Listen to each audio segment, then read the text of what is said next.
I asked you one about this. It's been about 10 years since Henderson Strong has been going on. I'd like for us to have a discussion or some meeting about what changes have been made. First of all, what have they accomplished? My issue is that it doesn't do much. It doesn't deal with the heart of the problem, which are the three main important elements, which are one, the collectors, arterials, two, large-scale single-use zoning, and three, the way the buildings are laid out. Two, I also want to point out that I want to talk about the fact the events that happened in the last 3 years. We had lockdowns, mandates, vaccines, shots were being pushed. I'd like for us to talk about whether these efforts, what have they accomplished, how far they have gotten, what were the effects long-term.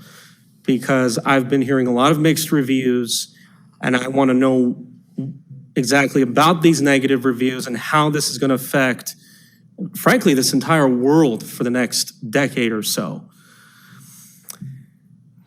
Yeah, it's just very, very difficult times we're living in. And three, food for thought. I don't know if you guys know this, but obviously regarding this History Month and the holiday, of course you know that slavery from sub-Saharan Africa existed all over, not just in the Americas, but there was large-scale slave trade that existed from the Arabs, and they distributed them across North Africa and all over Asia, Saudi Arabia, Iraq, Iran, Pakistan. So I was just hoping, well, if there's a holiday out here, then they should do it out there too. And frankly, it's still being done, arguably, indirectly, all over the world.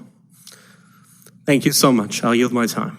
Okay, so there's a few things that I didn't hear from the State of the Union on the best of my knowledge, okay, but I thought they were very important. Okay.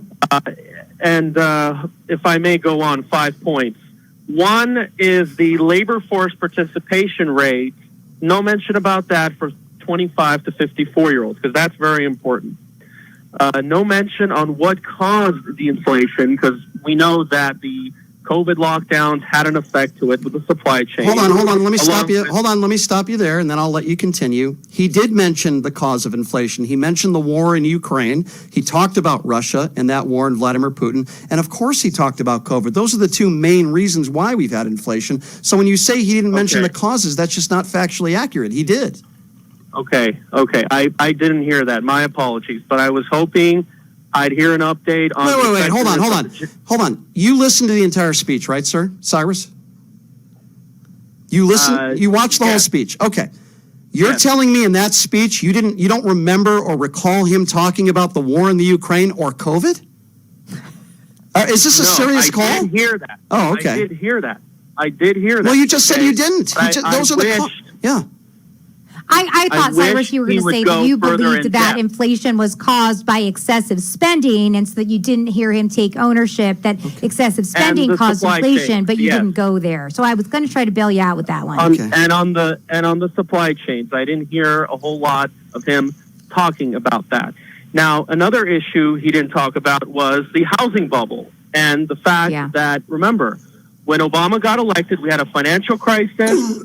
And how he was going to prevent another 2008 meltdown. No mention of, from what I know, holding Wall Street and the Federal Reserve accountable.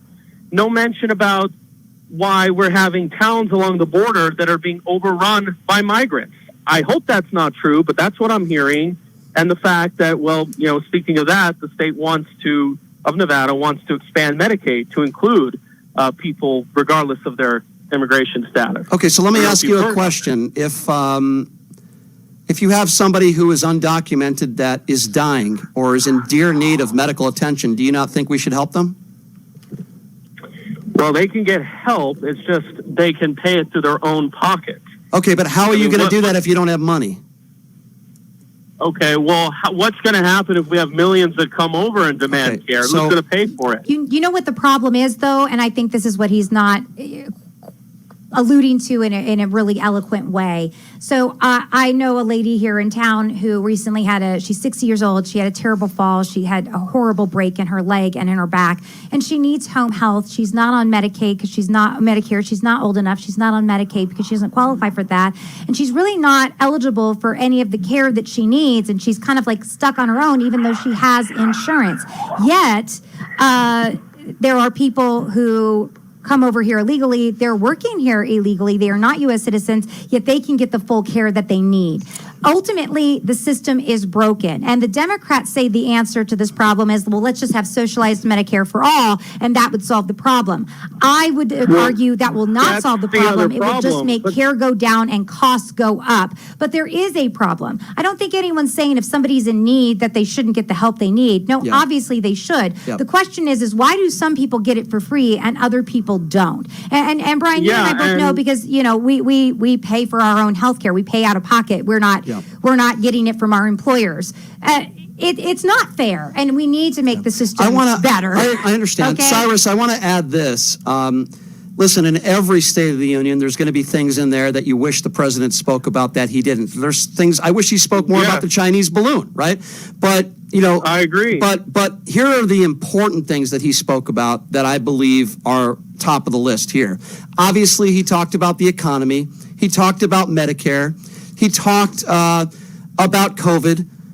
He also spoke about police brutality and police training.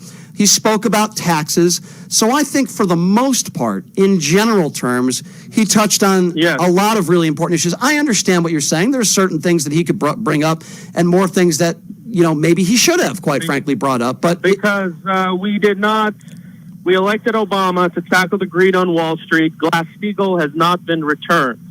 And we have a lot of signs that show Las Vegas is going to suffer a similar fate that it did about 15 years ago. And that was devastating. And we're seeing prices go down. And regarding your Medicaid point, I appreciate you giving me these good points. But why do we have Nevada legislatures, which I can show you, they're blocking me on Twitter? Okay, I can't speak to that. Listen, sir, I really do appreciate you calling in, and I think you bring up some good points. I got to get to some other callers. What did he say about the Nevada legislature on Twitter? Somebody blocked him on Twitter. I'm not even going to address that because people blocked me. Chachi blocked me on Twitter, but we're not going to talk about that.